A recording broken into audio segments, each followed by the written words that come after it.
Statistika. Statistika adalah ilmu yang mempelajari mulai dari mengumpulkan dan mengolah data untuk disusun, disajikan, kemudian dianalisa dan disimpulkan secara teliti dan benar. Untuk menyajikan data, biasanya data dibagi dua, yaitu data tunggal dan data berkelompok. Penyajian data tunggal diantaranya, yang pertama tabel. Penyajian data tunggal dalam bentuk tabel biasa disebut frekuensi tunggal karena langsung melibatkan frekuensinya masing-masing. Contohnya, misalkan diberikan data berikut. Akan kita buat dalam bentuk tabel, maka harus dibuat dua kolom. Kolom pertama adalah kolom nilai, sedangkan yang kedua adalah kolom frekuensi. Kolom nilai diisi dengan 9, 12, 17, dan 23. Sedangkan kolom frekuensi menyatakan banyaknya kemunculan nilai tersebut. Karena nilai 9 muncul sebanyak 2 kali, maka frekuensinya diisi dengan 2. Nilai 12 muncul 3 kali, maka frekuensinya diisi dengan 3, dan seterusnya. Dengan penyajian data menggunakan tabel, kita tahu dengan pasti frekuensi dari setiap nilai. Misalkan, data yang bernilai 12 ada 3 buah, dan seterusnya. Yang kedua, diagram batang. Diagram batang adalah cara penyajian data dengan menggambarkannya dalam bentuk batang atau kotak pada interval tertentu di bidang kartesius. Sumbu X biasanya menyatakan nilai, sedangkan sumbu Y menyatakan frekuensinya. Dari data pada tabel, nilai 9, 12, 17, dan 23 kita letakkan di sumbu X. Karena nilai 9 ada 2, maka dibuat persegi panjang setinggi 2. Demikian juga nilai 12 ada 3, maka dibuat persegi panjang setinggi 3, dan seterusnya. Dari diagram batang ini kita bisa lihat, semakin tinggi batangnya menunjukkan semakin banyak frekuensi dari nilai yang dimaksud. Ini lebih mudah dibandingkan membaca tabel, tapi sulit untuk mengetahui frekuensi sebenarnya. Dari diagram tersebut, dengan mudah kita bisa tahu bahwa data yang bernilai 17 itu paling sedikit, tapi tidak mudah mengetahui berapa banyaknya. Yang ketiga, diagram garis. Diagram garis adalah penyajian data dalam bentuk garis pada bidang kartesius.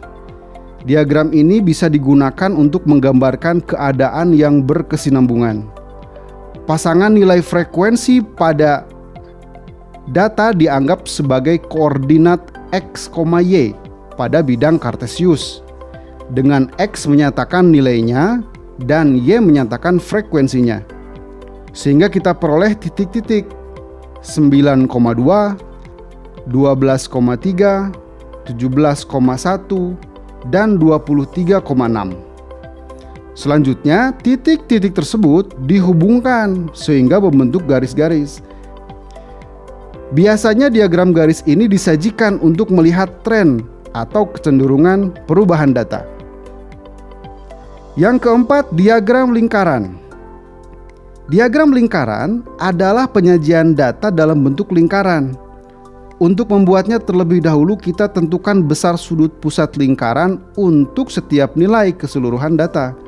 Dengan cara sudut A sama dengan banyak A dibagi jumlah seluruh data kali 360 derajat. Dari data dalam tabel diperoleh jumlah seluruh data ada 12. Sehingga untuk menentukan besar sudut pusat lingkaran dari masing-masing nilai adalah sebagai berikut. Sudut nilai 9 sama dengan 2/12 kali 360 derajat, sama dengan 60 derajat. Sudut nilai 12 sama dengan 3/12 kali 360 derajat, sama dengan 90 derajat. Dan seterusnya. Biasanya setiap nilai diwakili oleh warna yang berbeda. Dengan demikian, diagram lingkarannya adalah sebagai berikut. Ini mirip dengan diagram batang. Secara visual, kita lebih mudah menentukan nilai mana yang paling banyak dengan membandingkan luas potongan lingkaran. Dari diagram tersebut, data yang bernilai 23 itu paling banyak karena luasnya paling besar. Yang kelima, diagram batang daun. Kita bisa membuat diagram batang daun dengan cara membuat tabel yang terdiri dari dua kolom. Kolom pertama adalah batang dan kolom kedua adalah daun. Selanjutnya kolom batang diisi dengan angka puluhan. Untuk nilai 9, angka puluhannya adalah 0. Untuk nilai 12 dan 17, angka puluhannya adalah 1. Dan untuk nilai 23, angka puluhannya adalah 2. Kolom daun diisi dengan angka satuan dan bisa diisi beberapa angka. Untuk nilai 9, angka satuannya adalah 9. Karena nilai 9 ada 2, maka angka 9 ditulis sebanyak 2 kali. Untuk nilai 12, angka satuannya adalah 2. Karena muncul sebanyak 3 kali, maka angka 2 ditulis sebanyak 3 kali juga, dan seterusnya. Dengan demikian, diagram batang daunnya adalah sebagai berikut. Selanjutnya adalah penyajian data berkelompok.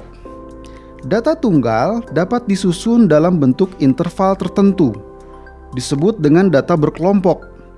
Penyajiannya dapat dibentuk tabel distribusi frekuensi, histogram, poligon, dan ogif. Yang pertama, tabel distribusi frekuensi. Misalkan diberikan data sebagai berikut. Kita akan menyusun tabel distribusi frekuensinya dengan membuat tabel yang terdiri dari dua kolom. Kolom pertama adalah nilai dan kolom kedua adalah frekuensi. Pada kolom nilai diisi dengan interval yang memuat nilai terkecil, yaitu 1. Panjang interval ini harus sama. Sebagai contoh, 1 sampai 5, 6 sampai 10, dan seterusnya, sampai terbentuk interval yang memuat nilai terbesar, yaitu 30. Nilai 1 sampai 5 ada sebanyak 3, jadi frekuensinya diisi dengan 3. Nilai 6 sampai 10 ada sebanyak 5, jadi frekuensinya diisi dengan 5, dan seterusnya. Dengan demikian, diperoleh tabel distribusi frekuensi sebagai berikut. Dari tabel distribusi frekuensi tersebut, kita perhatikan kelas ketiga, yaitu nilai 11 sampai 15. Maka diperoleh beberapa informasi, diantaranya yang pertama, batas bawah 11. Yang kedua, batas atas 15. Yang ketiga, tepi bawah sama dengan batas bawah dikurang setengah, sama dengan 10,5. Yang keempat, tepi atas sama dengan batas atas ditambah setengah, sama dengan 15,5. Yang kelima, panjang kelas sama dengan tepi atas dikurangi tepi bawah, sama dengan 5. Cara lainnya, panjang kelas adalah selisih dari setiap batas bawah kelas yang berdekatan, atau boleh juga merupakan selisih dari batas atas kelas yang berdekatan. Yang keenam, titik tengah sama dengan setengah dari batas atas ditambah batas bawah, sama dengan 13. Dengan cara yang sama, kita bisa mendapatkan informasi untuk kelas-kelas lainnya. Yang kedua, histogram dan poligon. Histogram adalah diagram yang menyajikan tabel distribusi frekuensi dengan bentuk batang yang saling berimpit. Sumbu datar menyatakan tepi kelas, sedangkan sumbu tegak menyatakan frekuensi. Untuk membuat histogram, kita bisa memanfaatkan tabel distribusi frekuensi dengan menambah kolom tepi kelas untuk masing-masing kelas. Selanjutnya, buat persegi panjang, sehingga masing-masing tepi kelas adalah panjang alasnya dan frekuensi sebagai tingginya. Dengan demikian, histogramnya adalah sebagai berikut. Poligon frekuensi adalah diagram garis yang menghubungkan setiap titik tengah dari suatu histogram. Untuk membuatnya, kita bisa memanfaatkan histogram. Pertama, buat titik tengah di bagian atas setiap batang pada histogram. Kemudian, hubungkan setiap titik tengah tersebut menjadi garis. Dengan demikian, poligon frekuensinya adalah sebagai berikut. Yang ketiga, frekuensi kumulatif. Frekuensi kumulatif diartikan sebagai jumlah frekuensi. Ada dua macam frekuensi kumulatif, yaitu yang pertama, frekuensi kumulatif kurang dari. Ini dihitung dari banyaknya data yang kurang dari tepi atas setiap kelas interval. Dari tabel sebelumnya kita peroleh banyaknya data yang bernilai kurang dari 5,5 ada 3. Banyaknya data yang bernilai kurang dari 10,5, di sini ada 5 dan di sini ada 3. Yang pasti kurang dari 10,5 juga. Jadi totalnya ada 8. Banyaknya data yang bernilai kurang dari 15,5 adalah 8 tambah 5 tambah 3 atau 8 tambah frekuensi kumulatif kelas sebelumnya. Jadi ada 16. Dan seterusnya. Jika dibuat grafik dengan sumbu X menyatakan tepi atas dan sumbu Y menyatakan frekuensi kumulatif kurang dari, maka diperoleh titik 5,5,3, 10,5,8, dan seterusnya sampai 30,5,30. Kemudian hubungkan titik-titik itu menjadi kurva. Ini disebut juga ogive positif. Yang kedua, frekuensi kumulatif lebih dari. Ini dihitung dari banyaknya data yang lebih dari tepi bawah setiap kelas interval. Banyaknya data yang bernilai lebih dari 25,5 ada 2. Banyaknya data yang bernilai lebih dari 20,5, di sini ada 5 dan di sini ada 2. Yang pasti lebih dari 20,5 juga. Jadi totalnya ada 7. Banyaknya data yang bernilai lebih dari 15,5 ada 7 tambah 5 tambah 2 atau 7 ditambah frekuensi kumulatif kelas setelahnya. Jadi ada 14 dan seterusnya.